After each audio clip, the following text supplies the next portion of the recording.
আজকের মূলে আলোচনাটি হলো আমাদের রোজার পাশাপাশি দেখা গেছে তারাবি নামাজটা পড়ে মুসল্লি সকলে, কিন্তু এই তারাবি নামাজ নিয়ে আজকে একটু সিরিয়াসলি আলাপ হবে। তবে আমি বুঝব যারা আধ্যাত্মিক সাধক বা আধ্যাত্মিক বা আল্লাহর রুহানি জগতের সাধনা করে তারা এই আলোচনাটি খুব সুন্দর মনে নেবে, আর যারা শুধু মুসল্লি তারা হয়তো কারো ভালো লাগবে, কারো ভালো লাগবে না। তবে আমি সত্যটা বলার চেষ্টা করব যে তারাবি বিষয়টা কি, তারাবি নামাজটা যে মানুষে পড়ে এর মূল উদ্দেশ্য আমি কিছু বলবো ইনশাআল্লাহ। সর্বপ্রথমে আসব যে তারাবি শব্দের অর্থ কি। তারাবি যদি আরবি ভাষা হয় বা ফারসি ভাষা হয় তাহলে এটার বাংলা কি? এটার বাংলা পাওয়া যায় যে তারাবি শব্দের অর্থ বিশ্রাম। তাহলে তারাবি শব্দের অর্থ যদি বিশ্রাম হয় তাহলে এই বিশ্রামটা মানুষ কখন করে? মানুষ সারাদিন কাজ কাম করেছে, রোজা রেখেছে, পিপাসায় ভুগেছে, ক্ষুধায় ভুগেছে, অনেক কষ্ট পেয়েও সেই মানুষগুলো ইফতার করেছে। ইফতারের শেষে 3 রাকাত ফরজ নামাজ বাকি সুন্নতগুলো আদায় করেছে। কিন্তু দেখা যায় যে মানুষ যখন রোজা না রাখে তখন কিন্তু তারাবির নামাজটা পড়তে দেখা যায় না। শুধু রমজান মাস আসলে ইফতারের পরে এশার শুরু হবে, তখন তারাবিটা পড়া হবে।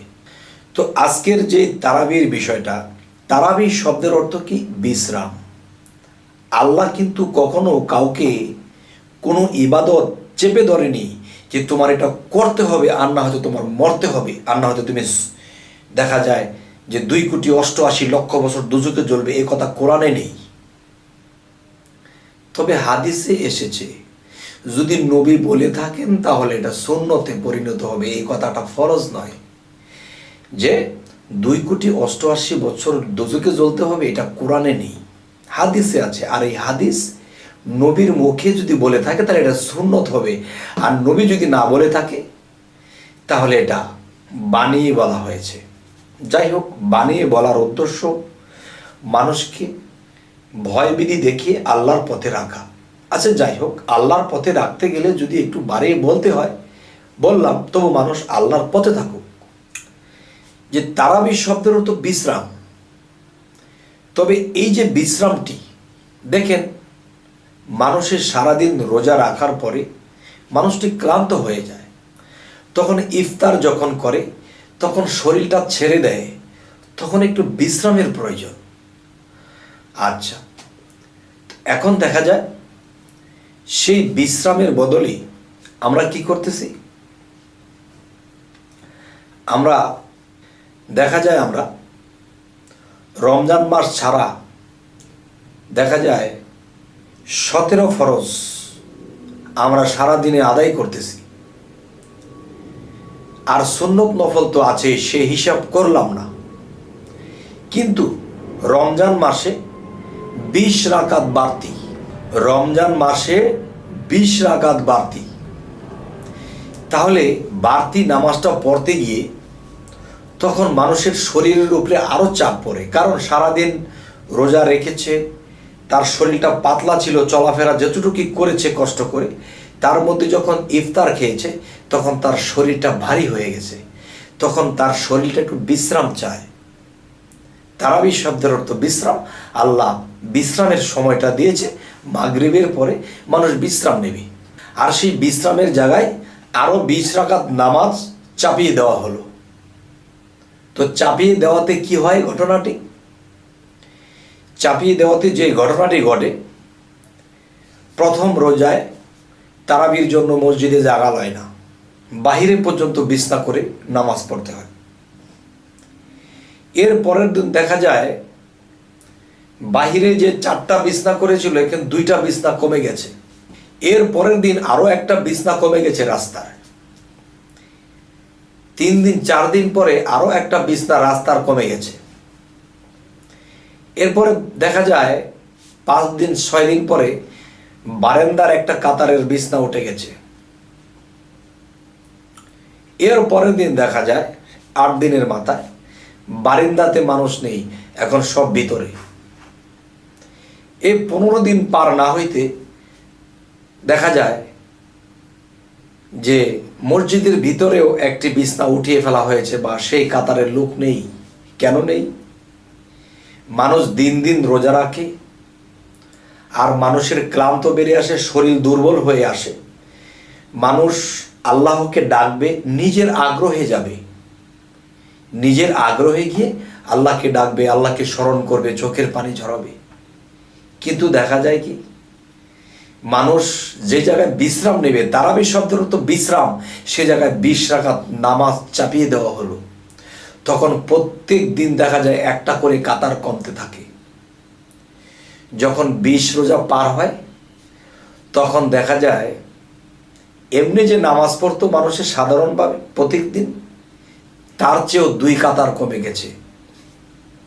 কেন কমে গেল? মানুষ দিন দিন রোজা রাখতে রাখতে কাহিল হয়ে গেছে। তখন তারা ঘরে ইফতার খেয়ে একটু হেলান দিয়ে পরে ঘুমিয়ে পড়েছে। কেউ ঘুমিয়ে পড়েছে, কেউ বলতে থাক যাব না, এই ঘরে 2 রাকাত পরে ঘুমিয়ে থাকবো। তাহলে আল্লাহর প্রতি অবহেলা এসে গেল কেন? তো আমি মনে করি যার সম্ভব সে 20 রাকাত পড়ুক, কিন্তু আমি বলবো কি যে 2 রাকাত 2 রাকাত 4 রাকাত আমি আমার ঘরে হোক, যেখানেই হোক, বা মসজিদেই হোক, 2 রাকাত 2 রাকাত 4 রাকাত আমি খুব মন লাগিয়ে চোখের পানি ফেলে আমি 2 রাকাত পড়লাম বা 4 রাকাত পড়লাম। পড়ার পরে আমি মোনাজাতের মধ্যে আমি কাঁদলাম, হে আল্লাহ, সারা দিন রোজা রেখে শরীরে আর কুলায় না, আরেকটা সেজদা যে দেব আর শক্তি কুলায় না। তখন দেখা যায় আরে খতম তারাবি তো শেষ করতে হবে।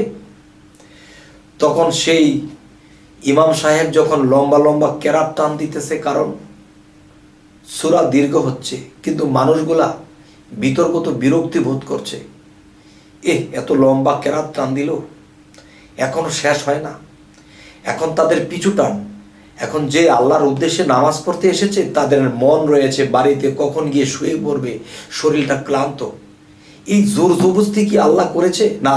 সূরা ইনসিরা এবং সূরা সাফাতের মধ্যে আল্লাহ কি বলেছেন? তোমরা যখনই অবসর পাও সাধনা করো। আল্লাহ কি বলেছে? সারাদিন ঘর সংসারের কাজ করতে হয়, যখনই অবসর পাও সাধনা করো। আর এখানে তারাবি চাপিয়ে দেওয়া হলো। আর আমি মনে করি 4 রাকাত অতিরিক্ত 8 রাকাত মুসল্লিদের জন্য, সাধকদের জন্য আমি এটা বলছি না, সাধকদের নামাজ আছে। যাই হোক, এখন যে কথাটি হলো যে মানুষ নামাজে দাঁড়িয়ে যখন পিছু টান থাকে কখন রেস্ট নেবে, আর হুজুরের বা ইমাম সাহেবের কেরাত তো শেষ হইতেছে না, কেউ এভাবে দাঁড়িয়ে থাকতে থাকতে পড়ে গেছে। তো এই নামাজটা মানুষের কাছে জুলুম হয়ে যায়। কিন্তু আবার দাঁড়িয়ে থাকে, না রে খতম তারাবিটা শেষ করতে হবে। তাহলে তারাবির খতমটা শেষ করতে হবে, এটা কিন্তু মূল উদ্দেশ্য না। উদ্দেশ্য আল্লাহকে সন্তুষ্ট করা। কিন্তু আমার ভিতরে অসন্তুষ্টিতে ভরা এই নামাজ পড়তে গিয়ে আমার মন মসজিদে নেই, আবার 4টে খাবো, আবার ঘুমাবো, শরীর দুর্বল, কালকে আবার কাজে বের হতে হবে। এই পিছু টান দিয়ে যখন নামাজ পড়বে তার ইহকাল পরকাল সব গেছে। তাই বলি কি, মন লাগিয়ে 2 রাকাত পড়ো, মন লাগিয়ে 4 রাকাত পড়ো, এরপরে মোনাজাত করো যে আল্লাহ যতটুকু পড়েছি বাকি মাফ করো। তাহলে 2-4 রাকাত যদি কেউ ডুব দিয়ে পড়তে পারে, চোখের পানি পড়তে পারে, তখন এটাই আল্লাহ খুশি হবে। আর 20 রাকাত পড়তে যাইয়া কি হলো অবস্থা? দিন দিন মসজিদের কাতার কমে গেল, এবং আমি মসজিদে এসে আমার মন টিকছে না, কখন আমি রেস্ট করব, ঘুমাবো। যাই হোক, আজকের মূলে যে কথাটি হলো, তারাবি শব্দের অর্থ কি? তারাবি শব্দের অর্থই হলো বিশ্রাম করা। কিন্তু সারাদিনে 5 ওয়াক্তে যে কয় রাকাত নামাজ পড়া হয়, এর থেকে 20 রাকাত বেশি পড়তে হয়। তাহলে বিশ্রাম কোথায়? এটা দেখছি নিজের সাথে অত্যাচারই করছি।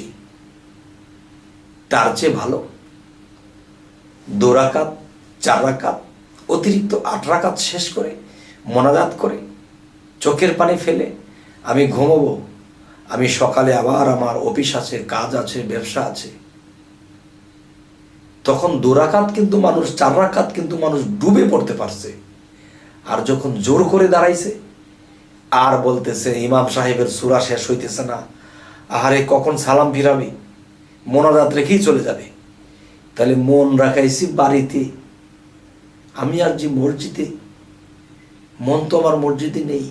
এই ইবাদতে আল্লাহ কখনো সন্তুষ্ট নয়, আরো আল্লাহ অসন্তুষ্ট হয়। যাই হোক, আজকের শেষমেশ যে ফয়সালাটা দেব সেটি হল যে অবশ্যই আমাদের রোজার শেষে, ইফতার শেষে আমাদের বিশ্রাম করতে হবে। এরপরে আমার মনে শক্তি যতটুকু কুলায় আমি অতটুকু করব, এর বেশি করব না। মূলতই এই নামাজটি তারাবির নামাজ। তার মানে তারাবির নামাজ কি করে হলো?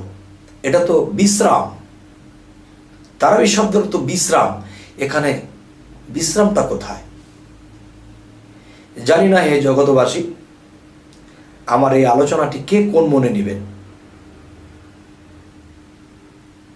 যে কেউ বলতে পারেন আপনি কি মুসলমান না, আপনি কি নামাজের বিরোধ করছেন? না বাবা, কেউ যদি চোখের পানির সাথে এক মনে 2 রাকাত পড়ে 1000 রাকাতের সমান হবে, আর 20 রাকাত পড়ে 1 রাকাতের সমান হবে না। আল্লাহ অসন্তুষ্ট হচ্ছে। আমি মোসরাইতেছি, নামাজ শেষ হইতেছে না, ইমাম সাহেবের সূরা কেরাত শেষ হচ্ছে না, কখন সালাম ফিরাবে, কখন আমি দৌড় দিব। হে হে, এই নামাজের ফলাফল 0 হবে। তবে হ্যাঁ জগতবাসী, আজকে যদি আমি কোনো কটু কথা বলে থাকি, আপনারা আমার প্রতি রাগান্বিত হবেন না, একটু চিন্তা করবেন। তো সকলেই ভালো থাকবেন। তবে আমাদের এই চ্যানেলের আলোচনা যদি আপনাদের ভালো লাগে তো অবশ্যই সাবস্ক্রাইব করুন, পরবর্তীতে আমাদের আলোচনাগুলো পেয়ে যাবেন। তো আজ এ বলেই রাখবো, সকলেই ভালো থাকবেন। আল্লাহ হাফিজ।